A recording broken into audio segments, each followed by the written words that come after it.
Good morning everyone, welcome to my new mini blog. तो आज के कुकिंग मिनी ब्लॉग शुरू करी। शुरुआत में हमरे सासू और मैं साग बनाए लगले, जो कि मोर सासू पहले ही टूर के नाम से कल रहीन। ई का चीज के साग हो संगे कमेंट करके बताए हो का करे कि एकर नाम महीन फिर पता ना हो। अनि सबको साग बना के सकठी तब मैं आई जीठू साग हिन लहवाए। साग हिन अच्छा से लहवाए के बाद मैं चल देठू।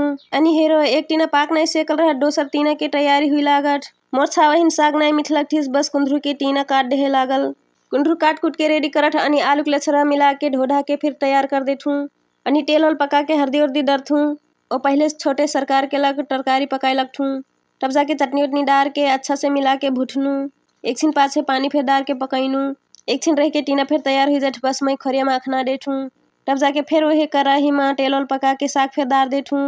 अनि कुचल चटनी फिर डालथू और एक छिन मजा से चला के छोप के पाके देठू। एक छिन पाछे साग के तरकारी फिर तैयार हो जाए। आज के लग अटरई मिल भी नेक्स्ट वीडियो में। Bye bye.